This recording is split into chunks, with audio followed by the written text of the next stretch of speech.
their obsession is to transform the rest of the world into carbon copies of themselves. And in order to further this process of transformation of mankind into carbon copies of themselves, they bring to the world something called globalization. The whole world becomes connected. The whole world becomes interconnected. And as the world becomes interconnected, television is used as the master instrument for brainwashing the rest of mankind and causing mankind to become copycats of the West.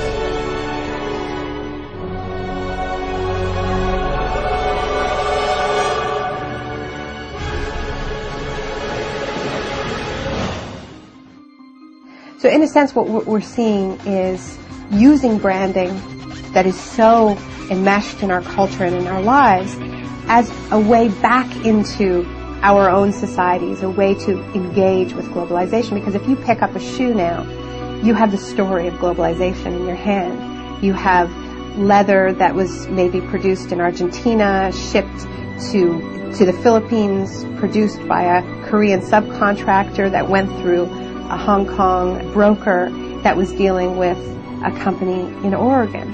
So you're looking at this thing, and if you can deconstruct it, if you can trace all the components through the global economy, and not only that, but find out how much that company that's selling you that shoe spent on advertising last year, and how much money they paid a superstar athlete to sponsor them, then you have the disparities of the global economy in miniature, the winners and the losers.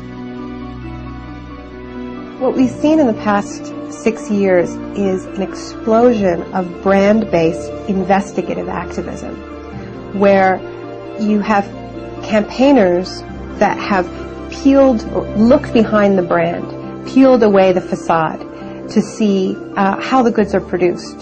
There are labor groups in the United States that have sponsored tours of Nike workers, of Gap workers, going to U.S. campuses, to community centers, to tell people how their products are produced. And of course, this is very uncomfortable for these companies, because even though they are the engines of globalization, they don't really believe in globalization, not this kind of globalization, right? I mean, their whole system depends on the world of production and the world of consumption staying safely apart, and there not being this connection at the grassroots where we learn the secrets behind our shiny, perfect, airbrushed global world. So now these brands have become, in many ways, the most visible targets of globalization, so much so that whenever you see a protest, during a protest, there'll be a line of riot cops guarding the Starbucks, guarding the Gap, guarding the McDonald's. And this strikes me as tremendously symbolic, somehow, that they're guarding the facade, the entry point into the world of globalization. And what this activism is doing is it's putting them together. And it's going to the shiny facade of the brand outside the mall, outside the superstore, and saying, we know how your products are produced. That's what these campaigns do. They make globalization real. They say, it's about the food that you eat. It's about the clothes that you wear. It's about the toys you buy your kids.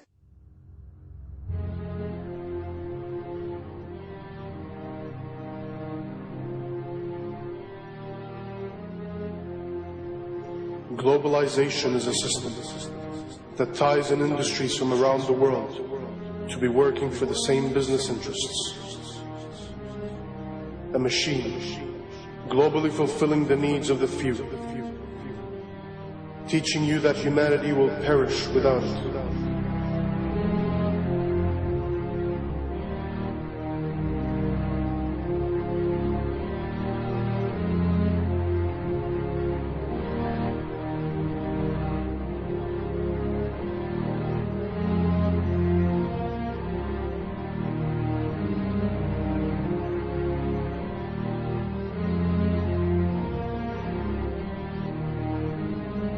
In a globalized world, corporations become living, breathing persons, a modern-day slave master.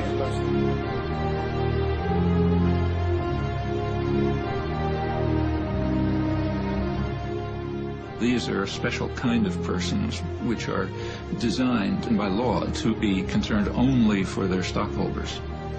and not say what are sometimes called their stakeholders, like the community or the workforce or whatever.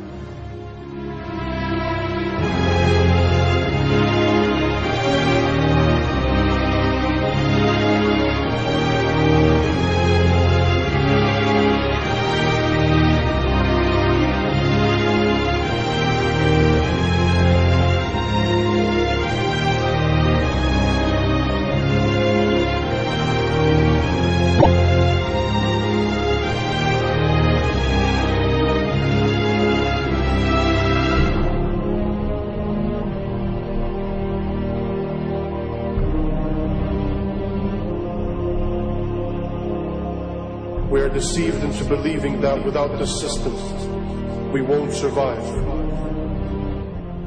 But in fact, the system won't survive without our support. Just like a beehive, it needs its drones. People who will never ask questions, people who will never step out of line, who will begin to need the prison they are in, depend on it. Love it.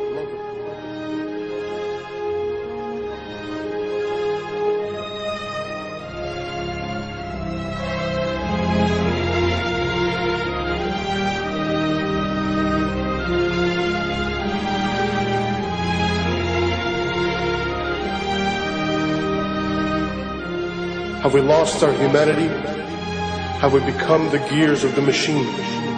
A machine which only survives by feasting on us, guzzling us up, digesting us, only to excrete out its capital.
The mistake that a lot of people make when they think about corporations is they think, corporations are like us.